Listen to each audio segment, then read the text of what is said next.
Okay, hello everybody, Mark45 Studios here. Let's now look at this August 2021 LEGO Star Wars set. This one came a little bit later than the other ones because I had to deal with the UCS Gunship, and then I was on vacation, did all the other summer things and all that and whatnot. So it took me quite a while to get the set built, and then eventually I actually got it complete. So yeah, so this is Moff Gideon's cruiser. It is the big one from the August line, minus the UCS Gunship, but like this is the biggest one.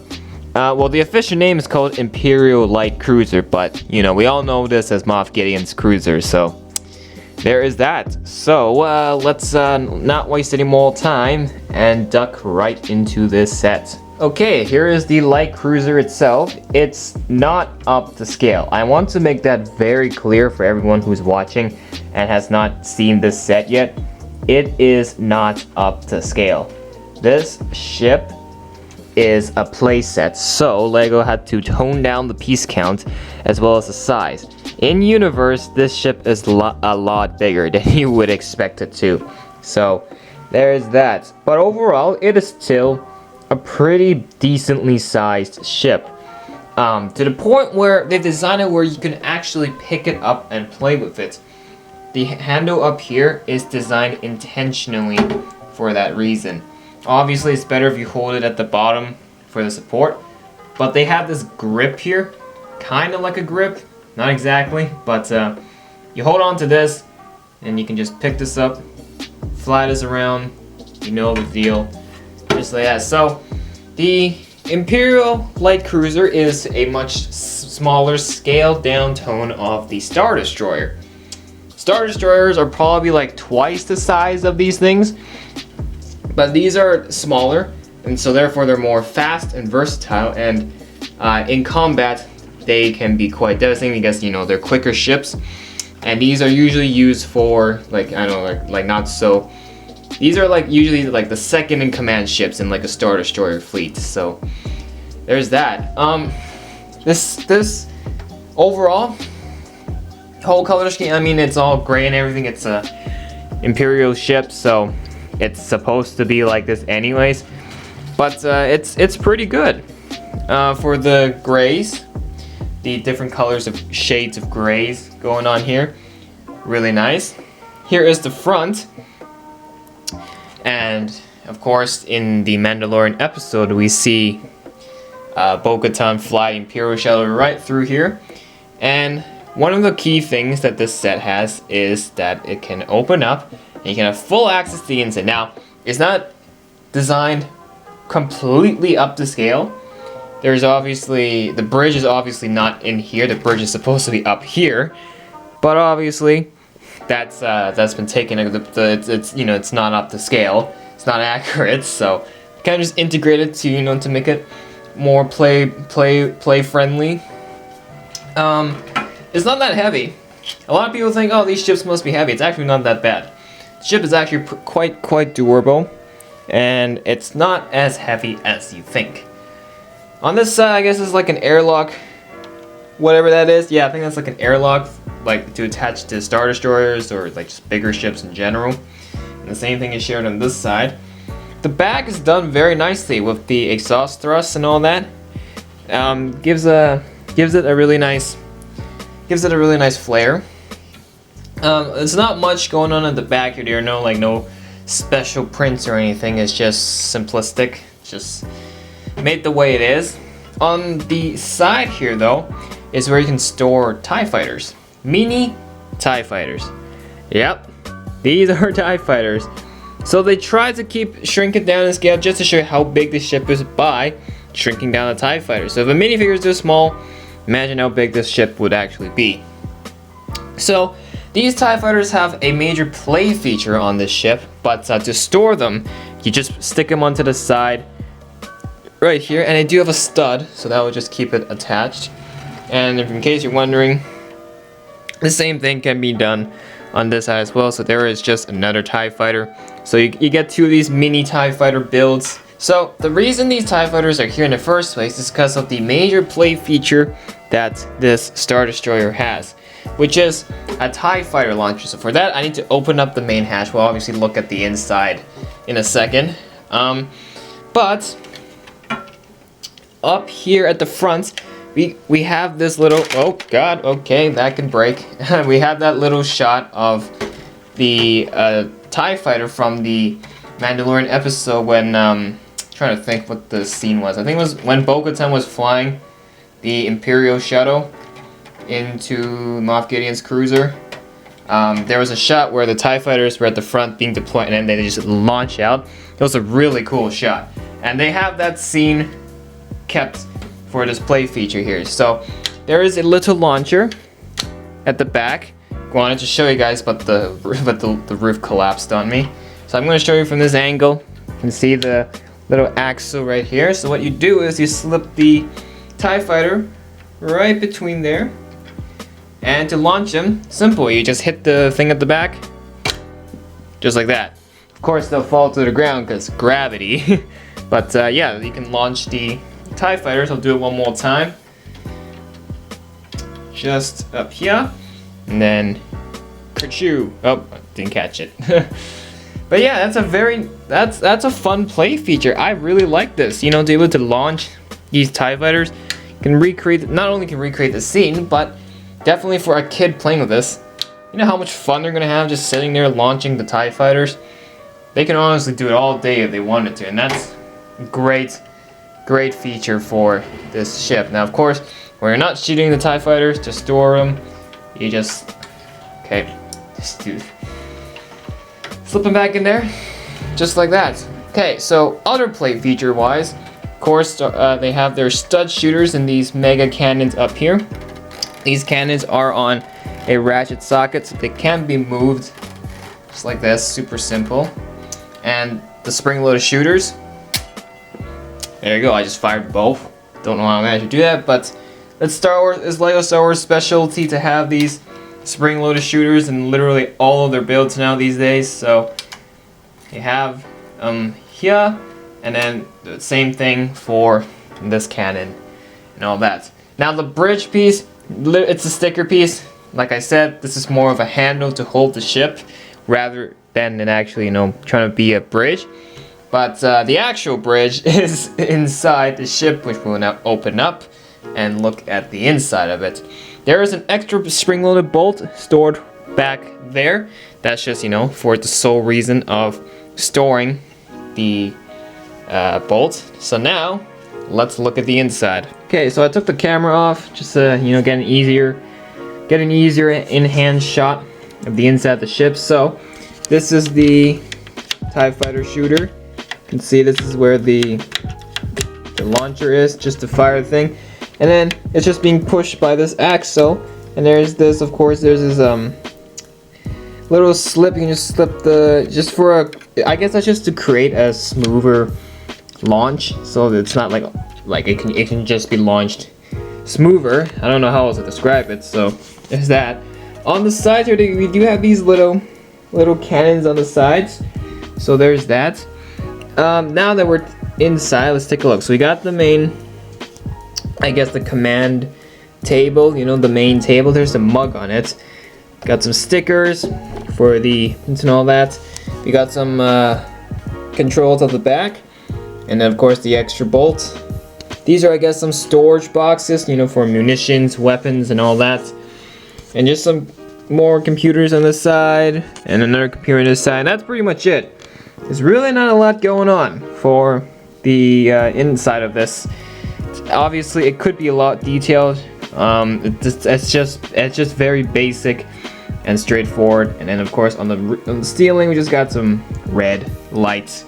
So that's I really wish there was a little more on the inside. I will say, like, I know this is obviously not made to be a movie accurate or show accurate ship, but it would still be nice if the inside was a little more detailed. So other than that, it's not that bad. So that being said, I think that's pretty much it for the ship. So now let's look at the minifigures. Alright, it is time to look at the minifigures. So starting off, I just brought the more common ones we've seen already. Mando, who is now not that common anymore, or not that rare anymore. He's quite common now. We see him in a lot of sets, a lot of the recent Mandalorian sets. So this is Beskar Armor Mando. He's got the cape. He's got his, I think this was destroyed because the Razor Crest blew him. This was inside. I think this got destroyed. But he's got his Beskar Spear, which I think was the only thing that survived the Razor Crest getting blown up. But there's that. And have they finally given Mando a face, the Pedro Pascal face? The answer is no. This is the way, I guess, but come on. I'm waiting for the day LEGO will finally give us the Pedro Pascal face for Mando, because we've seen him already. We've seen what he looks like. Damn it. But yeah, other than that, nothing really special for Din here. Of course, Baby Yoda, Grogu, call him whatever. I'm just gonna call him Baby Yoda at this point. But yeah, same tiny little minifigure that we first got in the Razor Crest last year. Now here we are back at the full circle a year later. He's appeared in several other sets, one pretty cheap set, so the rarity of this figure, not that high either. It's quite easy to get him as well now these days, but literally nothing has changed. It's the same head mold, same tiny little baby piece. So yeah, so there's that. Mando and Grogu, two figures we've seen already. Next up we have Cara Dune and a brand new one, Fennec Shand. Now if you're wondering, oh, is there anything new for Cara Dune? So this is Cara Dune, of course. Now, is there anything new? So this is Cara Dune from the ATST Raider set that came on 2019. And as you can see, there is no difference.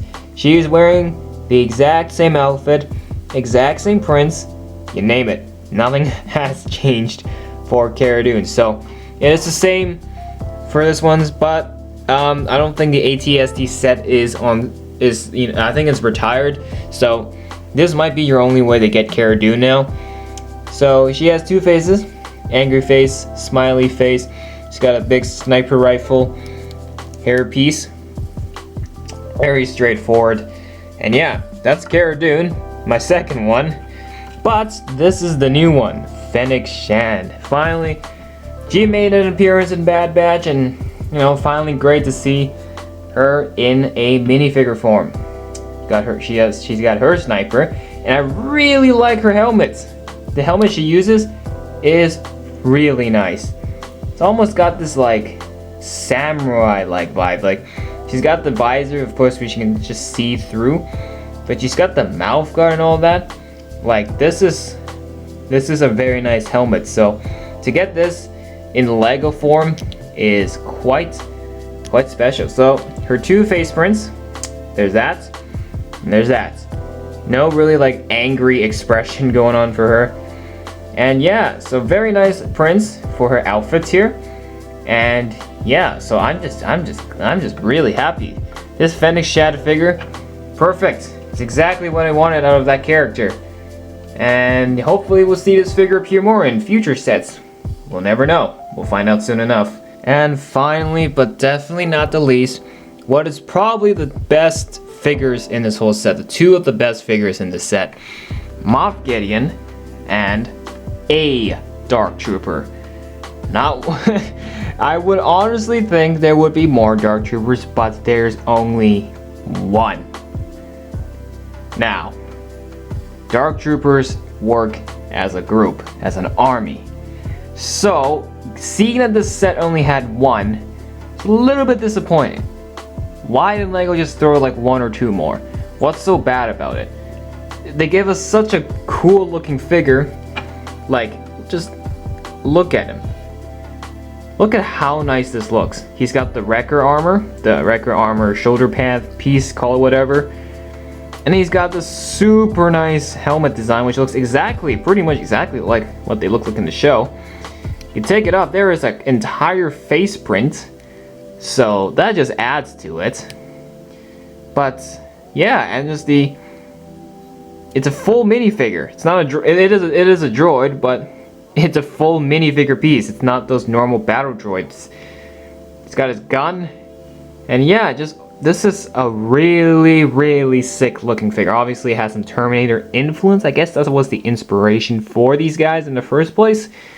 But if only we had more of these cool figures, this extremely cool figure would be epic. You know, just to have if you're building a mock or something, just build like a couple of these Dark Troopers of Moff Gideon. Oh man, you're in for a treat. But then we only have one, but oh well. Regardless though, this one Dark Trooper figure, still solid, absolutely love it. And of course, with Moff Gideon, here he is, the first time we have Moff Gideon in minifigure form. This is the Darksaber. LEGO did not do anything new, because you know the Darksaber is no ordinary lightsaber. It's shaped differently and all that, but LEGO just like, whatever, screw it, and just made the lightsaber blade black. And there you go, that's their Darksaber. Kind of bummed up by that, but it's LEGO. Whatever, it's fine. I understand it's gonna cost a little more trying to make a new mold only for the Darksaber, so it's understandable. Other than that, Moff Gideon's print here, very nice. His cape has a very nice color scheme. Dark brown at the bottom, black on the top. So that's honestly a pretty cool looking cape. There's his face. Take off his hair. He has angry face, I guess, like his angry combating face, call it whatever you want. And yeah, overall, apart from the Darksaber just being LEGO being lazy and not, you know, actually trying to make the Darksaber stand out, the Moff Gideon figure actually isn't so bad. But of course, I have to go with the Dark Trooper as my all-time favorite figure from the set.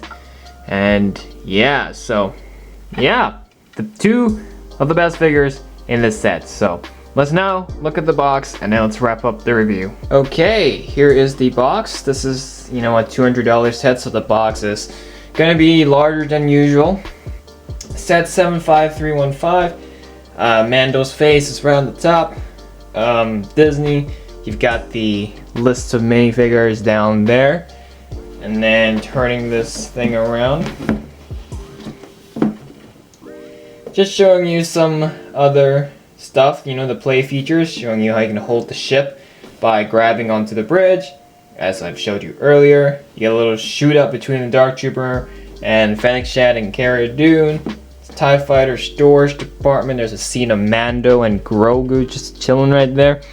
Other than that, that's pretty much it for this box.